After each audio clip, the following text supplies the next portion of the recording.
भगवान कृष्ण और राधा एक ही है। उनके प्रेम की मिसाल दी जाती है। दोनों बचपन में बरसाना और वृंदावन की गलियों में मिले। उन्हें प्रेम हुआ। पुराणों के मुताबिक हर प्रेमी युगल की तरह वह भी एक दूसरे के साथ जीवन बिताना चाहते थे, विवाह करना चाहते थे, लेकिन ऐसा हो न सका। कृष्ण मथुरा चले गए और एक राजा बन गए। कहा जाता है कि जाने से पहले कृष्ण ने राधा से वापस आने का वादा किया था। हालांकि कृष्ण कभी वापस मथुरा नहीं लौटे। कृष्ण और राधा की प्रेम कहानी से ये समझा जा सकता है कि उनके प्रेम कहानी अधूरी रह गई। दोनों का मिलन न हो सका। लेकिन अगर उनके प्रेम की गहराई को समझे तो राधा व कृष्ण कभी अलग थे ही नहीं, तो उनके विवाह और भौतिक मिलन का क्या अर्थ।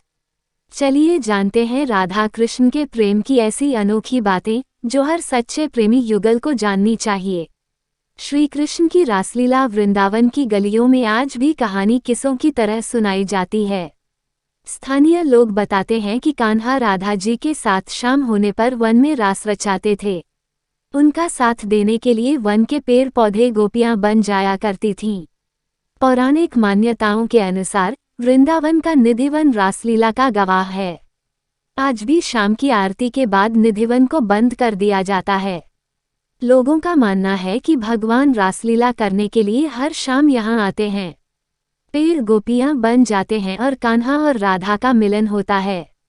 इस रासलीला को मनुष्य तो क्या पशु पक्षियां भी नहीं देखते। सभी निधिवन से दूर हो जाते हैं। मान्यता ये भी है कि जिस भी मनुष्य ने कन्हैया की रासलीला देखने की कोशिश की वो इसे बताने योग्य न रहा। या तो वह अपने होश खो बैठा या उसकी किसी कारण मौत हो गई। निधिवन में लगे तुलसी के पौधे जोड़ों में हैं, जो कृष्ण और राधा की रासलीला में शामिल होने के लिए गोपियों का रूप धारण कर लेती हैं। राधा कृष्ण के प्रेम की अनोखी बातें। कृष्ण और राधा पति पत्नी नहीं थे, उन्हें हमेशा से एक प्रेमी और प्रेमिका के रूप में जाना जाता है। कृष्ण की 16,108 रानियां थीं, लेकिन हर मंदिर में, हर मूर्ति और हर तस्वीर में कृष्ण अपनी पत्नियों के साथ नहीं बल्कि राधा के साथ रहते हैं। 16,108 रानियों पर एकमात्र राधा का प्रेम भारी पड़ जाता है। आखिर क्यों? राधा और कृष्ण के प्रेम की ऐसी क्या खासियत थी? चलिए जानते हैं राधा और कृष्ण के प्रेम एक मिसाल क्यों है। अलग नहीं है राधा और कृष्ण। कृष्ण और राधा ने अपने प्रेम से यह बताया कि वह दोनों अलग नहीं है। कृष्ण अगर शरीर हैं तो राधा आत्मा है। कई तरह की कहानियां प्रचलित हैं। उनमें से एक कहानी के मुताबिक कान्हा के मथुरा जाने से पहले एक बार राधा रानी ने कृष्ण से पूछा कि वो उनसे विवाह क्यों नहीं कर सकते। इस पर कृष्ण ने कहा कि कोई अपनी आत्मा से विवाह करता है क्या। कृष्ण के इस जवाब से स्पष्ट है कि वह राधा जी से इतना प्रेम करते थे कि उनके लिए राधा उनका हृदय व आत्मा बन गई थी, जो हमेशा उनके साथ रहती थी। कृष्ण और राधा ने अपने प्रेम से यह बताया कि वह दोनों अलग नहीं है। कृष्ण अगर शरीर हैं तो राधा आत्मा है। कई तरह की कहानियां प्रचलित हैं। उनमें से एक कहानी के मुताबिक कान्हा के मथुरा जाने से पहले एक बार राधा रानी ने कृष्ण से पूछा कि वो उनसे विवाह क्यों नहीं कर सकते।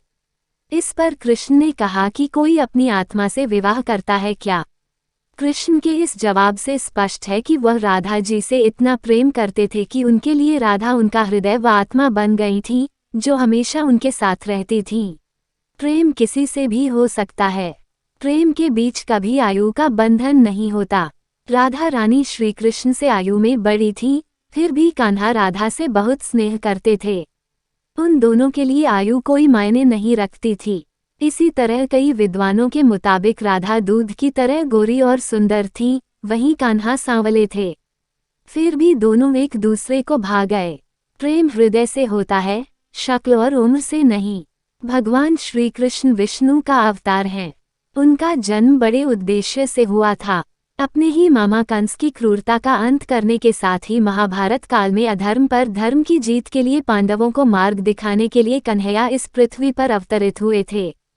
भले ही केशव की कई पत्नियां हुई पर राधा से उनका विवाह नहीं हुआ। कृष्ण इस सृष्टि को ये सीख देना चाहते थे कि प्रेम में विवाह आवश्यक नहीं। प्रेम अपने आप में पूर्ण है। अगर प्रेम मुकाम तक नहीं पहुंचता तो हार मानकर अपने कर्तव्यों से विमुख न हो, बल्कि उसे सदैव आत्मा में समाकर अपने लक्ष्यों की पूर्ति की ओर अग्रसर